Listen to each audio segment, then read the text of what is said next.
Really good. Board builder and writing with symbols, Reader Rabbit, and Disney. Sometimes in the afternoon when I was showing you that some of the kids go to mainstream. Oh, that's not what I want. Then I'll do like a math group. So if the older kids are out, then I'll do a younger math group and we'll use this. Or sometimes we'll do it in the morning if there's time. So there's a site called starfile.com that's totally free, and it's got amazing phonics on it. 3 times 2 equals 6, equals 6, equals 6. 3 times 3 equals 9. Let's learn the 3 times song. 3 times 4 equals 12, equals 12, equals 12. 3 times 5 is 15. Let's learn the 3 times song. When they do their actual work, I'm teaching with touch points. Have you guys heard of touch points on math? Each number has a point and as many points, so like a 6 would have 6 points.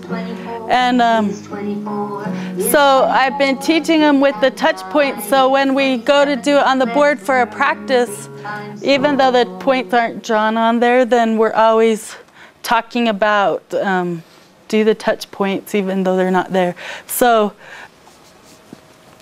they've learned a song, 3, 6, 9, 12, 15. And so I'll have them take a turn and pick one to do.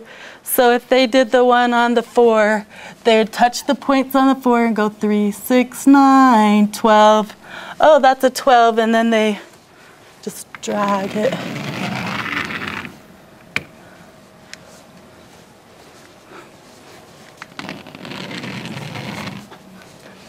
It's hard on this wall. 3 times 4 is 12. So they really like that for practicing their times tables. And then the addition, I really love on it because the addition and subtraction is very, very visual. Here's a potato one that I'm doing with my first graders.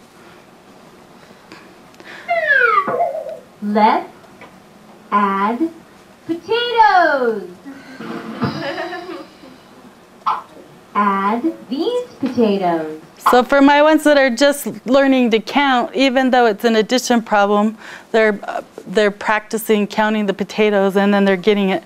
And it's guided practice, so it's showing them what the right answer is and how to find it. 1 is 5. So that's my new favorite website this year, but I'll show you one more. So then they click on. And they do this on the computer on their own and also as a group with this. Usually I'll show them how to do it like this and then I'll put them on the computer. 4. Make 10. One last one I was going to show you.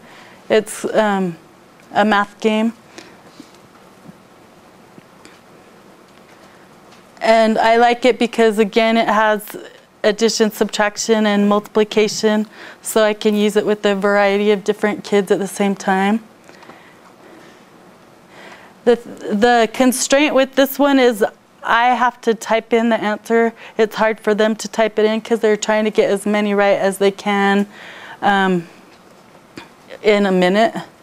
So they would come to the board and say 9, 10, 11, 12, 13, 14, and then when they get to 14, I'll type it in and push enter. And then they'll 8, 9, 10, 11, 12, 13, and then we'll do it like that. And they do minus and add and times. And it's kind of like you'll learn about paired timings. It makes it exciting and fun for them. But I think that's all. Do you have any questions for Sherry? I have a question. I could just imagine if I was doing this would take me forever, like doing all of those PowerPoints and everything. How do you find the time to create all those things? One day at a time. Like, it's all evolved over years. So, and some of the stuff I didn't know how to do for several years. It just taken a little time. In Davis District, they have a really good teacher technology program, and each school has a certain amount of days and you can go take classes. So I would take advantage of as many of those classes as I could.